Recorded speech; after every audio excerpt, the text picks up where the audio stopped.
양프로의 정신세계. 네, 안녕하세요. 정신건강의학과 전문의 양재신입니다. 안녕하세요. 정신과 양재우입니다. 양떼들 네. 안녕.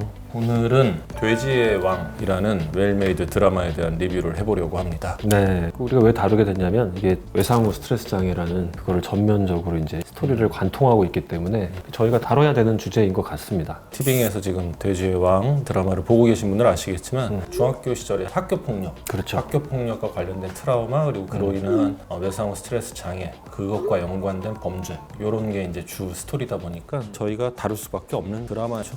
드라마의 배경, 줄거리 간단하게 좀 소개를 해드리면요. 원작 애니메이션이 연상호 감독님이 감독을 했던 그런 애니메이션을 재해석한 웰메이드 드라마고요. 돼지의 왕이라는 거는 이제 교실 안에서 벌어지는 강자와 약자의 구도, 그 마치 그 우리들의 일그러진 영웅의 엄석대 같은 독재와 권력. 이 학교라는 게 항상 작은 사회잖아요. 그게 결국 우리가 살아가는 어른들의 사회까지 연결이 되는 사회적 현실적 부조리함에 대해서 다루고 있고 폭력의 기억에 대한 스토리를 다루고 있습니다. 드라마가 시작하게 되면은 전종석이라는 그렇죠. 이분 사실 되게 범죄도시를 통해서 확 뜨고 장첸 부하 2로 나왔던 부하투 네. 킹덤으로 엄청나게 팬덤이 맞아요. 만들어진 김성규 씨 그 배우분이 연기하는 전종석이라는 형사, 이 형사가 20년 동안 연락이 끊겼던 중학교 때 절친 황경민이라는 친구 부인이 사망한 그 사실을 이제 알게 되면서 네. 이 드라마가 시작이 되죠. 정종석은 현직 경찰인데 살해 현장에서 종석아 너도 함께 해야지 이런 메시지가 이제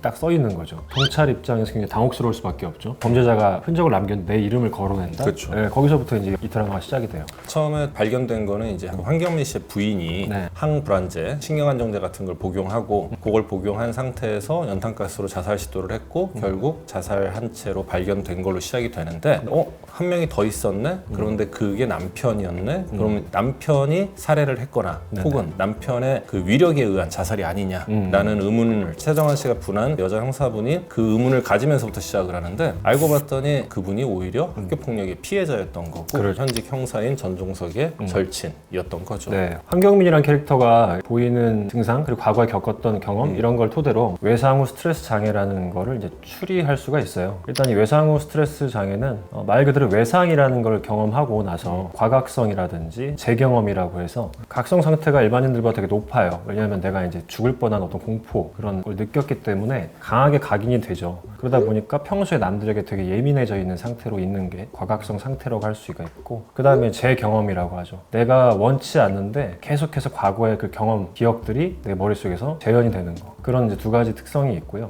우울감을 보통 동반을 합니다. 왜냐하면은 당사자들이 얘기하는 게 상대방에 대한 분노보다도 그 당시에 아무것도 할 수 없었던 내 무력감에서 오는 좌절감이거든요. 그러니까 내가 아무것도 할 수 없었기 때문에 다른 일을 할 때도 내가 이걸 해낼 수 없을 거다라는 생각을 할 수밖에 없어요. 그러다 보니까 이제 만성적인 우울감이 따라오게 되고 그다음에 하나가 이제 회피가 있어요.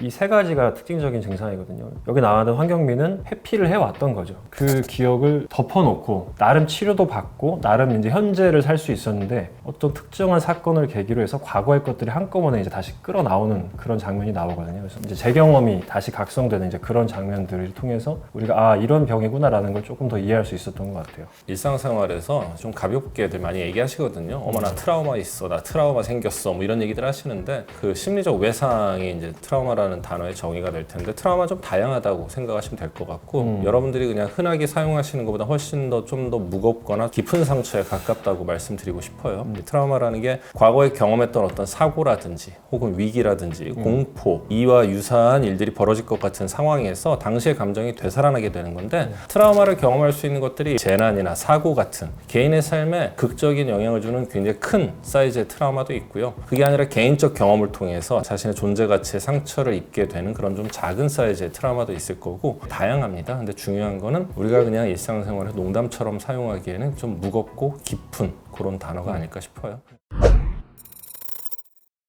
황경민이 이제 김동욱 씨가 연기를 하는데 좀 되게 좋아하는 배우거든요. 피해자와 가해자 얼굴을 같이 가지고 있는 굉장히 훌륭한 배우라는 생각을 항상 했는데 여기서도 황경민이라는 캐릭터를 굉장히 잘 소화를 하죠. 황경민이라는 캐릭터가 결혼하고 사업적으로도 잘하고 일상생활을 하려고 정말 자기 나름 최선을 다하고 살아왔는데 이 사건이 발생하기 1년 전에 우연히 본가의 부인과 놀러 갔다가 부인이 창고에서 중학교 때 앨범을 뒤지다가 황경민과 전종석 이외에 또 하나의 친구 김철 이철이라고 하는 친구와 셋이 찍은 사진을 발견하면서 다시 그 당시의 트라우마를 재경험하게 되고 그게 플래시백으로 나타나고 심지어 그 친구가 보이는 환시, 그 친구의 목소리가 들리는 환청까지 경험하면서 급속도로 증상이 악화되거든요. 그러면서 아마 제가 볼 때는 그 1년 사이에 황경민이라는 주인공이 이후에 벌이는 수많은 사건들을 계획을 하게 되었고 그 계획하는 과정을 부인이 안 건 아닌가 싶어요. 그래서 남편 몰래 동반 자살을 꾀했던 건 아닌가. 남편이 괴물이 되는 거 막고 싶어서. 황경민이라는 캐릭터가 사실은 학교 폭력 이전에 또 아버지한테 학대를 굉장히 당하거든요. PTSD 증상이 확 발현된 것은 집에 놀러 갔다가 물건들을 보다가 이제 각성된 거는 맞는데 그 이전에도 이 학대의 어떤 그 상처를 고스란히 갖고 있었고 그거를 이제 아버지를 이제 죽음으로 인도하는 것을 통해서 어떻게 보면 굉장히 좀 사이코패스적인 모습이 보인단 말이에요. 그러니까 인격 형성에서 뭔가 분명히 좀 결함이 생겼던 것 같다라는 생각이 좀 들었던 장면인 것 같아요. 참 안타까운 게 이제 부모한테 학대를 당한 어린 친구들이 주눅 들어 있는 상태로 학교를 가잖아요. 똑같이 이제 아빠한테 당했던 것처럼 학교 폭력에 노출이 되는 아이들이 있고요. 반대로 이제 아빠한테 당했던 거를 내가 그대로 보고 배워서 애들한테 그걸 푸는 애들이 있어요. 그러니까 피해자가 되거나 가해자가 되거나 이제 그런 식으로 흘러가기가 굉장히 좀 쉽거든요. 물론 아닌 분들도 있습니다. 잘 성장하는 분들도 있긴 한데 무기력감을 학교에서 고스란히 이제 노출해서 아이들의 어떤 사냥감이 되고 있는 그런 장면들이 계속해서 나왔던 것 같다. 이 황경민이라는 친구의 슬픈 장면이 그러니까 집에서 아버지한테 워낙 많이 맞다 보니까 그랬겠지만 그게 학습이 돼서 일진 무리들에게 괴롭힘을 당하고 구타를 당하는 상황에서도 끊임없이 웃죠. 그래서 전종석이라는 친구가 절친이 화를 내죠. 너는 왜 그놈들한테 웃어? 기분 안 나쁘냐? 화 안 나냐? 그랬더니 하는 얘기가 웃어야 덜 맞아라는 얘기를 하거든요. 그게 아마 집에서도 아버지한테 아버지의 폭력에 의해서 학습이 된 게 학교에서 그대로 재현이 되는 건 아닌가 싶어서 참 마음이 안 좋았던 그 장면이네요. 이 외상후 스트레스 장애가 그냥 PTSD가 있고 컴플렉스 PTSD라고 또 요즘에는 임상에서 많이 쓰거든요. 이거는 어린 시절에 학대에 오랫동안 반복해서 노출됐던 사람들이 경계성 인격하고 좀 비슷한 증상들을 보이는 경우가 있는데 이 황경민은 제가 봤을 때 원래 PTSD와 컴플렉스 PTSD가 같이 있지 않았을까? 왜냐하면은 막 환청이나 환시 이런 것들이 사실은 PTSD만으로는 설명하기 조금 어려운 부분도 좀 있어서 아 이런 증상들이 생길 수 있는 게 PTSD구나라는 거를 알고 보시면 조금 더 재밌게 보실 수 있을 것 같습니다.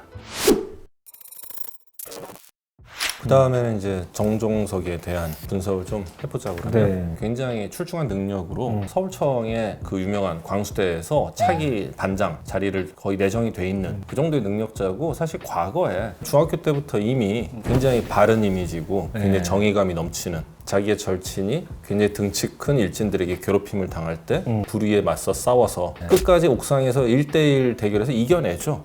거기까지는 아주 멋있었죠. 그러니까 정종석이란 캐릭터가 어디까지 불의에 항거하는가가 사실은 공감을 불러일으켰던 것 같아요. 끝까지 얘가 뭐 황경민을 지켜냈다 이러면 사실 판타지가 될 수도 있는 거거든요. 근데 이제 굉장히 망설이다가 나서요. 화를 막 이제 내면서 아이들로부터 황경민을 좀 보호하는 그런 1차 방어막 역할을 해주는데 반장이 이제 더 큰 무력을 가지고 이제 다가올 때 거기서 정종석이 사실 무너지거든요. 이 정종석이 확 무너지게 만든 건 제가 볼 때 담임 역할이 제일 크거든요. 맞아요. 겉으로는 굉장히 인자한 척, 합리적인 척 하면서 반장이자 일진의 그 반의 대빵이었던 강민, 굉장히 사회 경제적 지위가 높은 병원장인 아버지를 일일 교사로 부르고 그 다음 시간에 바로 이어서 시장에 생선을 팔고 있는 정종석의 어머니를 왜 오라고 한지 이유를 안 알려주고 그냥 불러버리잖아요. 어머니는 전혀 준비가 안 된 상태로 왔는데 그 데뷔를 시키죠, 애들 완전히. 앞에서. 그러면서 야 이게 권력이고 이게 힘의 차이야라는 거를 대놓고 강조하죠. 일진으로 나오는 강민이라는 반장이 하는 얘기가 내가 유일하게 바라는 거는 분수에 맞게 살자. 맞아요. 네 주제 라라라라는데 그거를 반장이란 일진은 입 밖으로 내 보인다면은 담임은 그냥 보여줘 버리죠. 이게 너와 네가 싫어하는 반장의 차이야라고 바로 그냥 보여줘 버리니까 정종석이 거기서 아마 전의를 완전히 상실한 거 아닌가 싶어요. 맞아요. 정종석이 이제 반장에 대한 불만을 고충 토로함 뭐 이런 데다 넣는데 다 눈 감으라고 하고 자 반장한테 뭐 불만 있는 사람 손들어 반장 나가라고 한 다음에 근데 정종석이 손을 든단 말이에요. 근데 이제 거기서 이경영 씨가 아무도 없어?